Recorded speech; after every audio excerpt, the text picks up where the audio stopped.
All right, everybody, welcome back to the KSR YouTube channel. It's a big day in the shop for us. I mean, you guys have seen this thing in the background a whole bunch, and we have it repaired enough to be able to take the whole car over to the body shop. So we originally had some of the body parts painted on it, like the fender, the door, the front fender, and the rocker panel on this side, because it all was destroyed, and we never had any videos or pictures of the after crash, did we? We kind of didn't talk about that. Yeah, we didn't. We didn't put anything out there. Yeah, we didn't put anything out there. I have a picture, but no video. The rear's way off too. Yeah, but I mean. Oh yeah. We need to make a little adjustment. Well, that wheel is bent too, so she just. Oh, she's. Yeah, she's very. She towed out a little bit. Which. We should probably fix that. I'm not really sure why that's like that. But anyway, this thing, we're going to take it over to the body shop that's right over there. And while Eddie and I are at Stafford, Connecticut for the New England 900 this weekend, they're going to get started on this, as well as fixing the damage on my truck from my self-inflicted damages. Anyway, we'll show you those in a minute, as well as take you along for the adventure of hauling this thing over and let you know what else we got going on here in the shop. Here we go.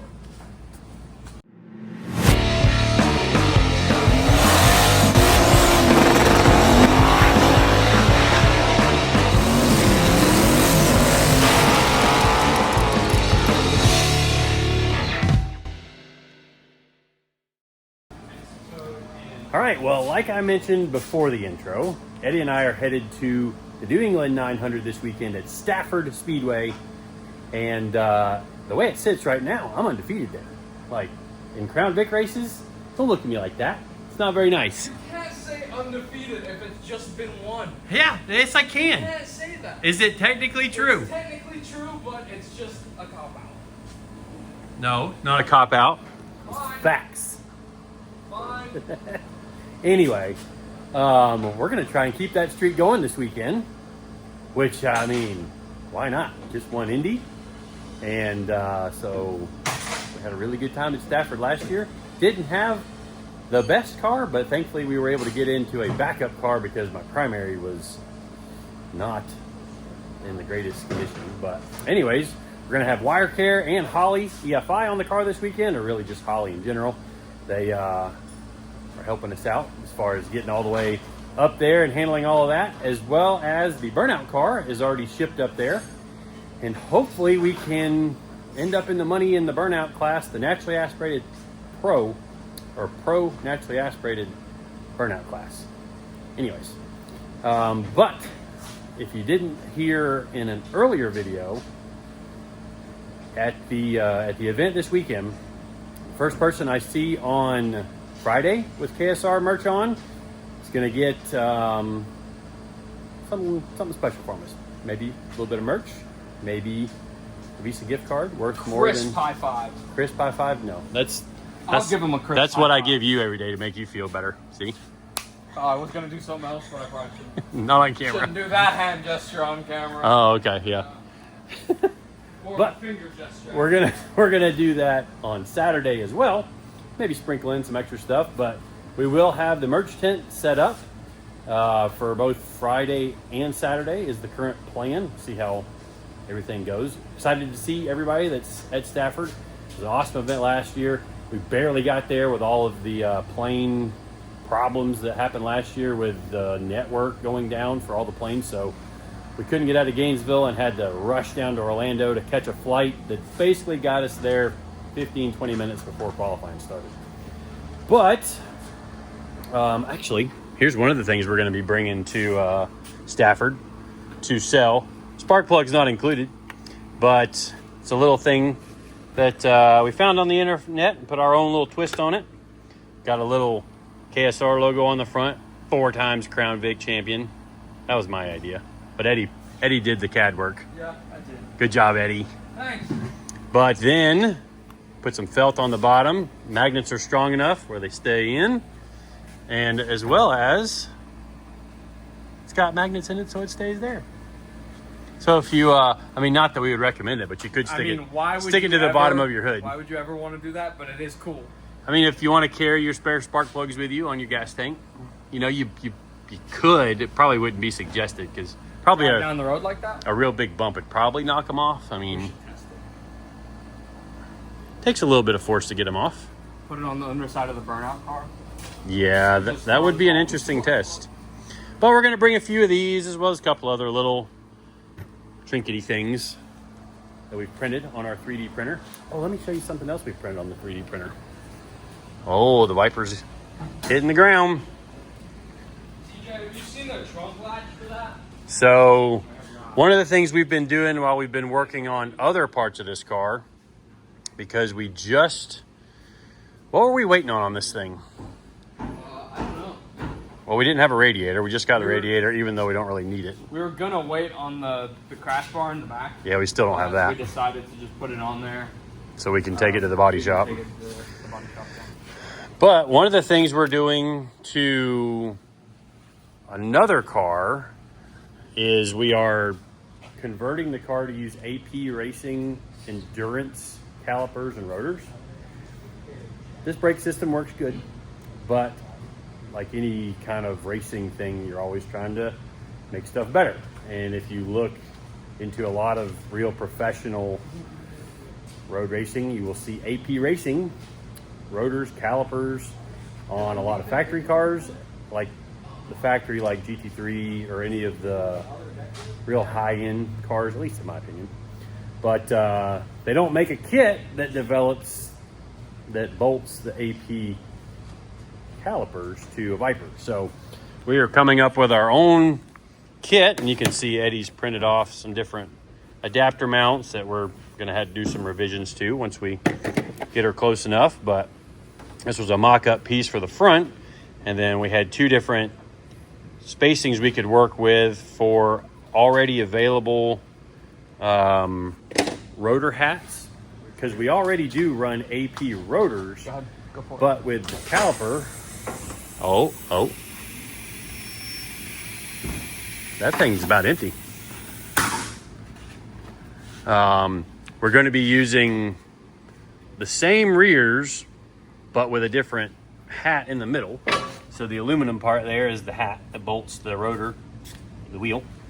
And then on the front, we are using an even larger rotor, just because for larger mass, more heat dissipation, all that good stuff as far as being able to, oh yeah, oh. Do the thing. Do the thing. Oh, there's a little bit of dusting. Oh, where are we going? Oh, off the front of the pad there. It's very messy. We're a little low on the right front. So we're doing a little bit of, like I said, the larger front rotor, huge 6-piston caliper. They use 1-inch thick brake pads, so we got a lot of life in the brake pad for the whole event and possibly some longer events. Hint for the future, maybe. Don't tell anybody. But anyways, right now, today, we need to get her over to the body shop. And once we get, it's funny, Lee's got another one of these that is red. Are they black stripes? I can't even remember. Are they the complete? Well, I've never seen the car, but I've read with black stripes. Red with black stripes, that's what I thought. It's the opposite of this. So the brake package is first going on to that car, and that car is getting Bosch Motorsports ABS, possibly a sequential like the green car, and then also Crank the pressure up. That bottle's low. and possibly Motec engine management. So we're going to see about all that. All right, disconnected. And yep, getting this all working out. But it's actually almost 3 o'clock, and we've got to get out of here and head to the airport like 4:30. So we're running out of time, and I'm not really doing much to help. So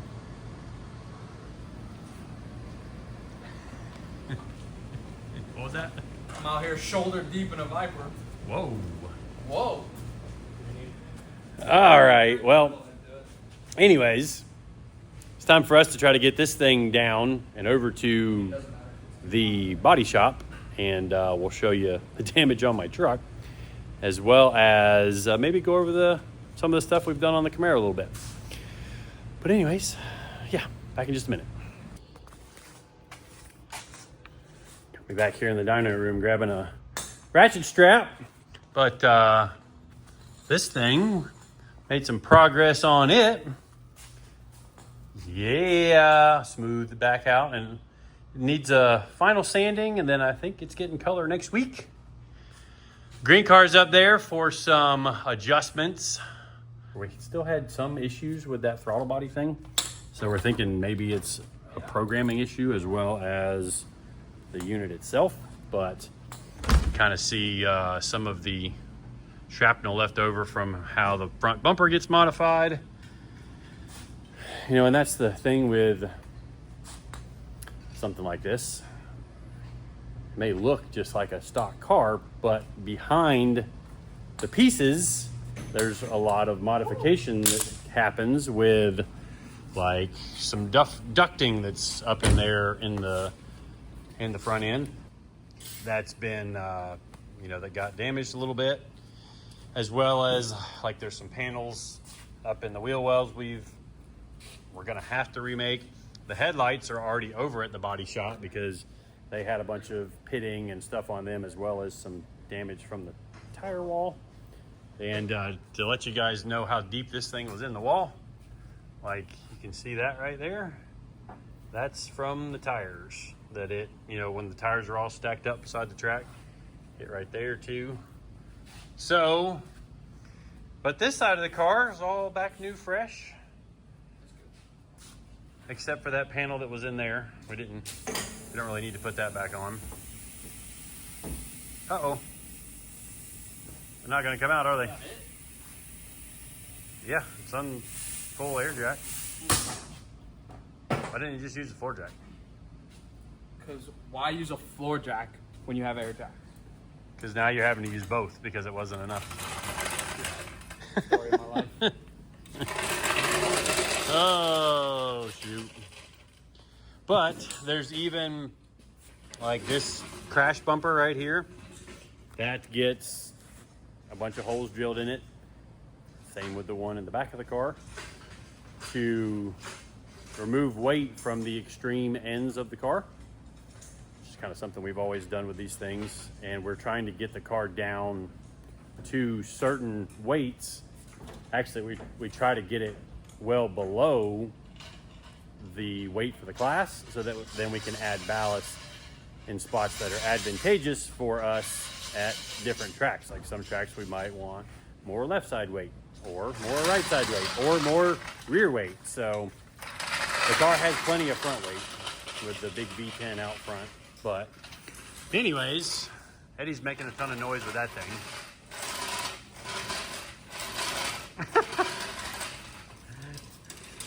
And yeah, then we're gonna have an open bay for a little while, because they may have this one for a couple of weeks.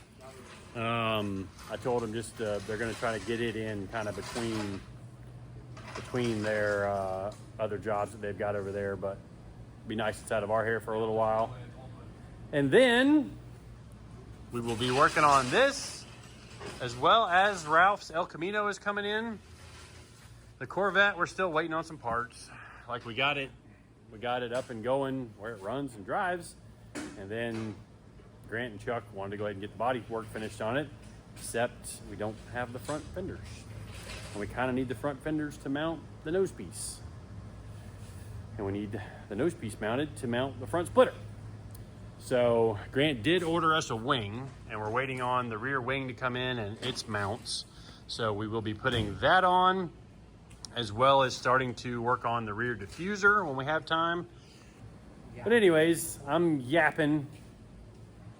Big yapper over here. Big yapper. Well, I was trying to give the folks a video. You know, we haven't done a video in a little while. So, just been too busy. All right, here we go. It's the first time this thing's seen the light of day in a few months. That's good. You got brakes. Oh yeah, you're right. Well, I didn't want to just hit the brakes and send you flying across the parking lot. I would have made for a good video. Ooh, look at that shirt CJ's wearing. Oh yeah. What shirt am I wearing? The Crown Vic champion shirt. The first win. Yeah, normally I just grab one and throw it on and don't even look at what's on. We need to remake those. Yeah. Now that we've won 4 of those and a couple of the Ranger races. And all right, I got to get out. Oh yeah, looky there. It's so stock. It looks very pedestrian with the stock bumper, no splitter, no wing. Little truck's over here ready to go. Got myself some new Nitto tires for it. And I'll be honest, I was not completely sold on the all-terrains, but I talked to the guys at Nitto and they're like, they'll be fine for what you're doing. I was a little worried they were going to be noisy because this thing is, she's a pavement princess, you know, kind of like, not him, just the tires on the truck. But yeah, there's some of the damage that I did to my truck, and down here where it's rusting is where I got in this. Oh, we're running.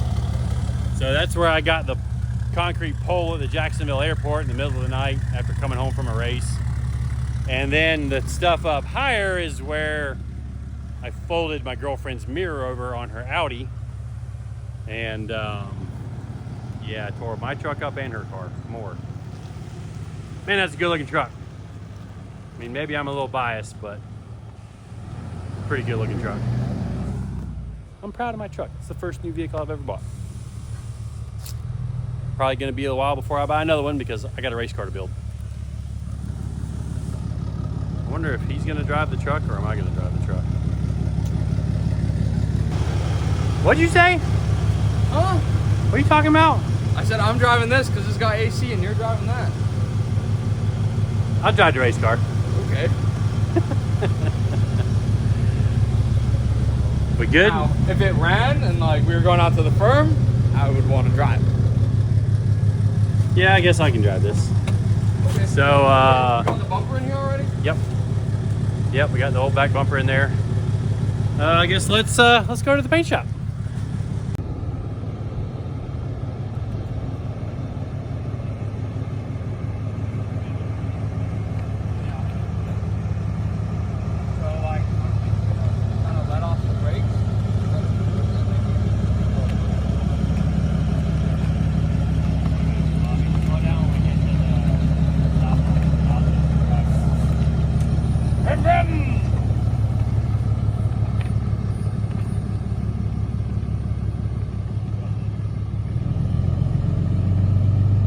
Bye, Viper. Come back when you're pretty again.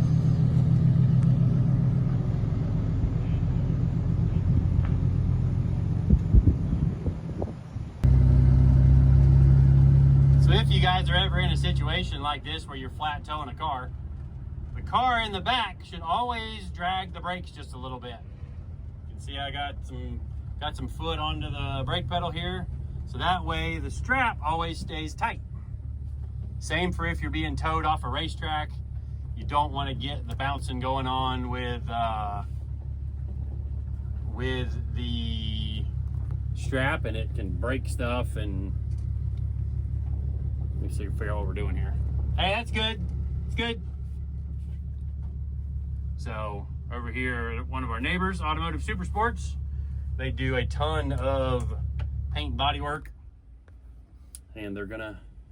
This will be the third car of ours they've worked on here. Well, girlfriend's car, my truck, and the Viper, as well as some other stuff. This will be the only car that they've worked on for us that you haven't destroyed them. Thanks, bud. You're welcome. Yeah, it's like that around here sometimes. So anyways, I gotta go get to work. All right, back in the shop, back in the AC. Let's check this thing out a little bit more, which since the last time we had this on video, CJ's got the AC and the heater lines sorted to there, and then we're switching those fittings right there to AN fittings, and then we're gonna use like angled hose ends, like a push lock type deal, so that it clears and works around the very large fiberglass inner fenders that we had done for the car. We didn't have them done. We bought them from a company that makes them specifically for the first gen Camaros with really, really wide front tires. So there's actually two different versions, because there's 67, 68 uses a wheel well, and then 69 Camaros have a completely different wheel well that's bigger front and rear. So you can put an even bigger tire on these things. We got our sway bar mounts tigged in because we didn't like the rivet nut thing the way they had it. Sure, it might work, but you know, we try to go above and beyond on all of our work that we do. Make sure, like, we try to plan for things to go wrong before they go wrong. So we kind of try to fix stuff ahead of time. It's a philosophy that takes some extra time sometimes, but we feel like in the long run, things work out better. We did get our front wheels in. So that's a front, that's a rear, that's a rear. And you can see that's a pretty sporty tire right there.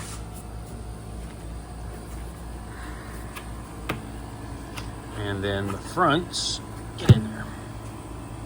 Just a little bit shorter, just a little bit narrower. Because I believe it is 12 or 13 inch wheel in the rear, and then a 11 inch wheel in the front, I think. Wow, I can't even remember. We kind of went beyond what the recommendations were with the car, because we wanted, or what normal fitment is for these, but we really wanted to cram a lot of tire into this car because it's going to go bomb around a road course. And basically what's left, so CJ's got the seat mounts made. We got the shifter mocked up, and I think that's where it's going to end up. We are waiting on a new steering wheel. That's a mock-up steering wheel. I have another car. But both seat brackets are made. We've got to make a close off for the trunk. We've got to put the AccuSump in the trunk, and then mount the ECU, mount the radiator. So we did just get a radiator in for it. That's in the giant, there's a huge white box around here somewhere. Big giant PWR radiator that's expensive, but should do the job cooling wise.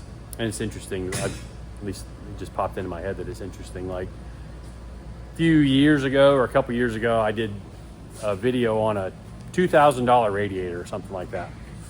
And quite a few people kind of thought that was way too expensive for a radiator. And when you start thinking about a custom radiator and custom fans, and actually we've got one over here.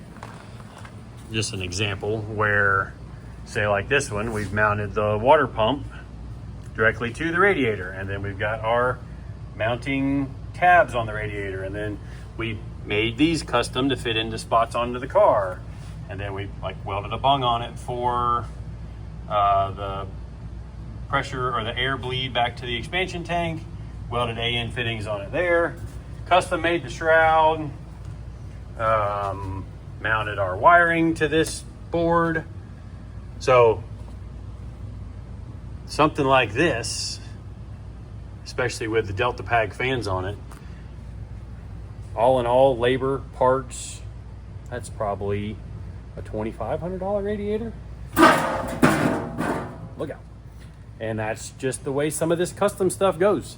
Sometimes they're even more than that. Like if we buy a competition radiator for one of the Vipers, they are like $1,200 to $1,500, no fans, just drop in, and that's no custom modifications to it all. That's just a Viper radiator that has been, you know, made by a radiator shop in like an all aluminum tanks, you know, and then welded to the core and the fins and all that other stuff. But you know, when you're taking something and making it work custom for something that it's not really made for, like we're doing on this car, things get expensive quick. And what we're doing with this car, like a normal radiator is only about that wide. So it leaves a lot of room, and we are actually going to be cutting this out to open this area up so that we can put a radiator that's, I think, 4 inches wider than what a stock radiator would be for a 67, 68 Camaro. Trying to get as much cooling as we can into this car, because I mean, you can see that right there is already a huge hindrance to airflow as far as getting air into the radiator to effectively cool the engine. There's going to be an oil cooler on this car. There's going to be a power steering cooler. Just when you're flying around a road course, you can cook the power steering fluid and you end up losing power steering effectiveness. Somebody over there just had that problem this weekend. No. With your Corvette. Dad's Corvette. Daddy's Corvette? Yep. Did all the work to it, took it out, and like you get 2 or 3 laps hard around the firm, and then it spits it up out the hood vents and goes on the windshield. Oh, shoot. The power steering fluid. Did you... I thought it was coolant at first because like the expansion tank's right next to it. Yeah. But then like it's only like 215 degrees going around the course, and then I opened the hood up and it was like had a bunch of power steering fluid everywhere. So I might put like a different reservoir on it and then put a cooler on there as well. But gotcha. yeah. Yep. So lots of little things we're doing, like I said, to try and stay ahead of some of the problems that you can encounter. I'm surprised your Corvette didn't have a power steering cooler, though, honestly. Base model. Base model. Yeah, I think like Z06. That makes sense. Some Grand Sports, maybe all Grand Sports. I think Grand Sports got them too, because Grand Sports were like the bridge between the Z06 and the street car. So. Yeah. Anyways, probably gonna wrap it up for this video. I've yapped on long enough, and we got to go get on a plane to head up to Stafford. So I'll edit this video on the plane ride, and then we will see everybody later today at Stafford. So appreciate all of you guys watching, subscribing, following along. See you guys next time.